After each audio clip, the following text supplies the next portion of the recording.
KPEL News Time is 7:12. This is Acadiana's Morning News. Brandon Como, Bernadette Lee, and good morning to you, especially if you're just now waking up on this beautiful sunny day. You've got an amazing day to look forward to, right, Bernie? You do. This weather, Bernie, is just going to be so beautiful. We've got highs in the low 70s throughout the day today, and really we're just in the middle of what is a beautiful weather week. But you still have to go to work, everybody. You still have to go to work, but at least you can go and you're greeted by the beautiful sunshine. That's right. As opposed to just, pouring down rain or something. So that's a good thing. All right. Now, when mergers happen, they can be a great thing for customers. Lower costs and better service can be the result. But in this merger between utility company CLECO and Macquarie Infrastructure and Real Assets, one group is saying not so fast. Now, Logan Burke with the Alliance for Affordable Energy joins us now to express their concerns and discuss a town hall that they'll be hosting for CLECO residents tonight. So, first of all, good morning, Logan.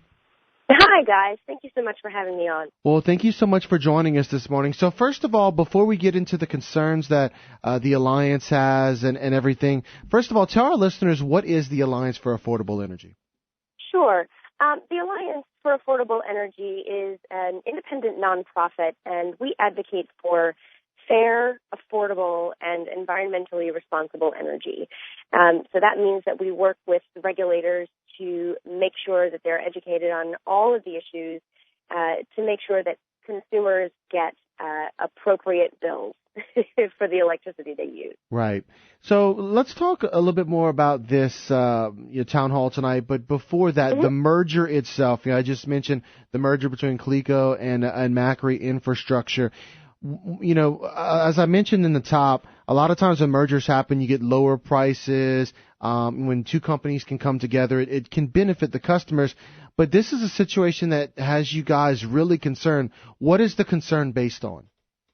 So you're right. In a lot of examples, mergers mean that there are ways that the company will be saving money. Well, this is not really the case because Macquarie is not already a utility operating in Louisiana or even near Louisiana.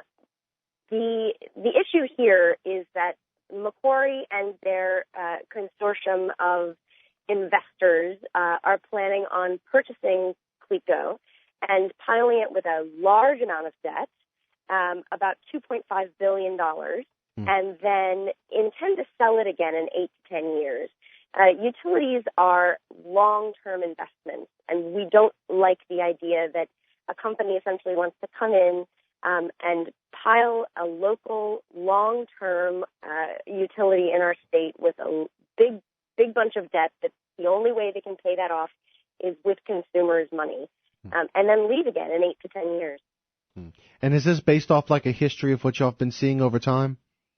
Not only is it based on what we've seen over time, it's based on what Macquarie has done in the past and what they've said their plan is. Now, let me ask you in terms of, obviously, folks may disagree with this, but over time, how do you guys see, as you said, based on the history with that company too, how do you see it happening? Because those who are investors in it, obviously, they're going to be happy with it. But the consumer, you're saying eventually when they need upgrades, when they need this, when they need that, and they're going to pay out these big payouts to people, that it's the customers they're going to come back and say, look, we need to increase our rates because we've got to cover the bills. Is that what you're saying, basically?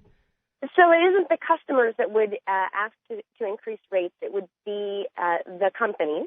Right. And what would happen is they would go to their regulator, which is the Public Service Commission in Louisiana, and say, look, we need to build more generation. We need to upgrade, all these various things. And that is a reason that they would give that they need to increase their rates. In the meantime, already at the very front end of this deal, the CEO of CLECO currently stands to walk away with about $30 million as a signing bonus for having sold the company. Wow. So wait, CLECO, so that's great. Yeah, so I guess who's paying that money? Do we know, from their books, or can we tell at this point? Like, did they already have that money to pay him, or they're just going to kind of load that on the back end, or? No, that's a great question. So they currently have that money. Okay. CLECO has the highest rates in the state. As a matter of fact, their rates are about 30% higher than the average Louisiana rate. And so what we understand is that CLECO's got a fair bit of money kind of in the bank right now, partly because people have been paying these really expensive electricity bills. So when that happens, if the sale were to go through and if the CEO were to get his entire golden parachute, that money would come out of the money that they have in the bank. So are you saying that they've been overcharging their customers, and that it stands to reason that those customers could be further overcharged as time goes along with this merger? We are concerned that CLECO customers are paying more than they need to be paying, and we are absolutely concerned that the rates will go up, not only because Macquarie and their investors have shown in their paperwork leading up to the sale that their intention is to raise their revenues by about double in the next 10 years.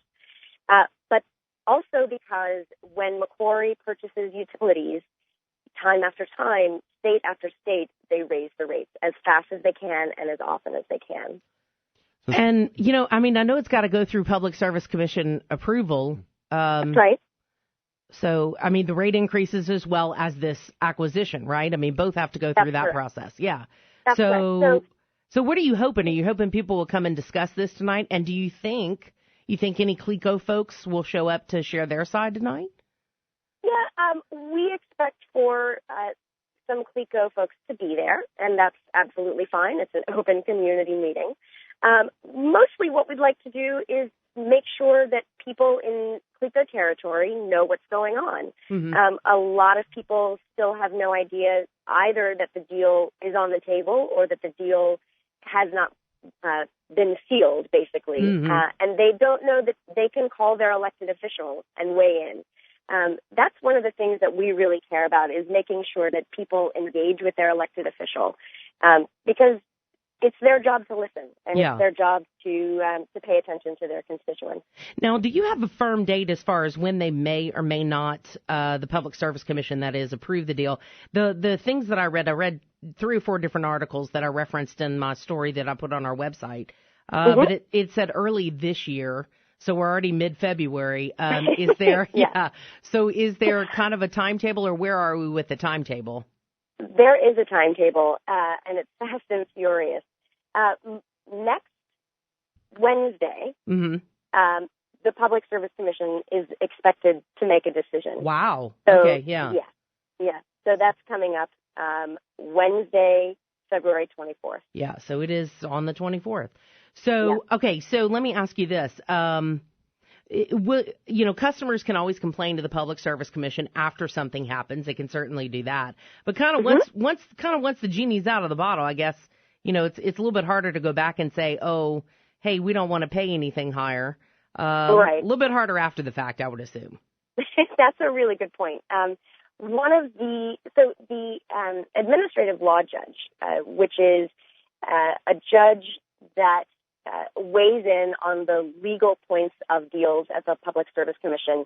Recently, in fact, yesterday, came out with her decision on this deal, saying that it is not in the public's best interest. The only opportunities for it to be in the public's best interest, she said, is if there are these sort of stipulations that include fixing the tax issue. Now, can I very quickly explain what that means? Yes, ma'am. So currently, CLECO, if the sale goes through, CLECO would be collecting about $30 million a year in state and federal taxes, and they would not be required to give those to the state and federal agencies that they were collecting those in the name of. They'd be collecting them through bills, but because they would be domiciled in Delaware and owned by a foreign entity, they would not have to pay those taxes. I see, so they would be collecting money directly from consumers and putting it toward their profit line. Wow. Well, and, you know, obviously for folks who are, you know, into that, I mean, you know, they can see the benefits of that. And, you know, folks who have that, they can see the benefit of that too. But it is interesting your side too, to show that, you know, maybe customers can take a look at this and show up at the meeting to discuss it more. Now, I'm kind of curious at this Public Service Commission deal next Wednesday. As you said, not a lot of people are aware of this because I remember doing the story in November of last year and talking about it, but then I think people just forgot about it. The holidays, we had an election, so it quickly disappears, you know, followed by Mardi Gras and the different stuff. Do you think most people are just going to be shocked and surprised if the PSC goes along with this and then suddenly rates get fatter? I do think that people will be shocked and surprised if their public service commissioners aren't willing to defend them and protect their home budgets. We really think that the commissioners in Louisiana care about their consumers, and so we feel confident that they're listening, that they are really getting all the facts, and that they're hearing from their constituents. We've heard that the commissioners have gotten hundreds of phone calls saying to reject the deal from consumers. There have been over 2,000 signatures to a petition online, and we feel pretty certain that the commissioners are going to reject the deal. Okay. So really the ball's just rolling right now with momentum from people letting their voices heard. Y'all just want to keep that ball rolling, right?